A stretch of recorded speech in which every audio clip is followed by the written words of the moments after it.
আল্লাহর রাসূলকে দিয়ে গেছেন আল্লাহ গায়েব হয়ে, রাসূলের খাজা পাইয়া শুয়ে আছে আজমিরে। সকল ধনভাণ্ডার মালিক কেডা?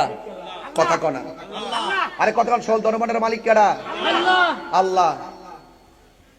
আল্লাহ পাক ধনভাণ্ডারের চাবি সম নবীর হাতে দিছিনি? দিলি কি আল্লাহ খালি হয়ে গেছে গা? হাউজে কাউসার বানাইছে কারা? দান করছে কারে?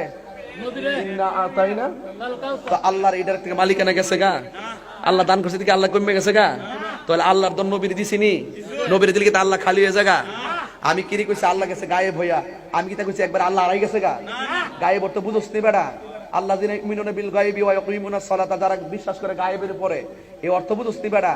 এরপর রাসূল বলছেন যে আল্লাহ আমার দিছে, আমি ইন্নাল উলামা ওয়ারাসাতুল আম্বিয়া, আলেমরা হলো নবীর ওয়ারিস।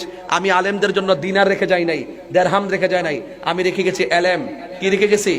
এলেম। এলেম তাইলে আল্লাহ প্রদত্ত এলেম নবী পাইছে। নবী আবার যারে দিছে, নবী যারে দিছে, এই এলেম যারা পাইছে এরাই খাজা গরিবে নওয়াজ হয়ে গেছে। এই এলেম যারা পাইছে এরাই গাউসে পাক হয়ে গেছে। এই এলেম যারা পাইছে তারাই বাবা শাহজালাল হয়ে গেছে। তুমি পাইছো না, তুমি হইছো না। আমার শানের অর্থ বুঝছে? আল্লাহর রাসূলকে দিয়ে গেছেন আল্লাহ গায়েব হয়ে, রাসূলের খাজা পাইয়া শুয়ে আছে আজমিরে। আরে বেটা, খাজা বা গরিবে নেওয়ার জন্য এই দেশে আইছিল, তখন তো একটা মুসলমান ছিল না, 90 লক্ষ মুসলমান তার জানাজায় শরীক হইছে। এটা কোন এলেম পাইছে? এটা হইলো এলমে লাদুনি পাইছে। এটা কোন এলেম পাইছে? রাসূল পাকের বেলায়েত, রাসূলের পাকের পক্ষ থেকে বেলায়েতের এলেম পাইছে। কথা কোন ঠিক না বেটি? এই শানের অর্থ বুঝছ না বেটা? বইলো তো 1 মিনিটে টিকতে না বেটা, আবার ফতোয়া দাও। শরীয়তের মৌলবীরা হাকিকতের খবর নাই, তাসাউফের খবর নাই। তোমরা তো আসলে দালাল মৌলবী। কথা কোন ঠিক না বেটি? এই দালাল মৌলবীদের সাথে আমাদের কোনো কথা নাই। এইটা লইয়া আইছে মানে ইটারে মাঠে সাইরা সাইরা মাঠ গরম করতা, এগুলো আমরা সাথে পাত্তা পাইতা না। যদি পাত্তা পাইতা তাইলে কোন সময় কিছু করতে পারতা।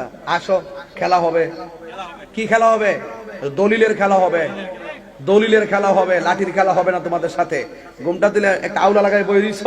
ইবনে তাইমিয়ার দালাল হইলো শাইখ আহমদুল্লাহ, আর শাইখ আহমদুল্লাহর ওই যে শাইখের পূজারি কিছু দালাল মৌলবী আছে, আর সুন্নাহ ফাউন্ডেশনে চাকরি করে, তো চাকরি বাসা এবার দান দেয় আহমদুল্লাহর পক্ষে। কিছু কথা না করলে চাকরি যাইব গা। কথা ঠিক না বেটে? সব দরুন সব নথি আমার কাছে আছে ইনশাআল্লাহ। আমরা ওই ব্যবসা প্রতিষ্ঠান নিয়ে ধরছি না, মূলত আকীদা নিয়ে। নবীর বিরুদ্ধে কথা বলছে, তার পিছনে গোরা নিরাপদ না, তার পিছন থেকে ব্যবসা করা নিরাপদ না, তাকে ফলো করা নিরাপদ না। কথা কন ঠিক কিনা?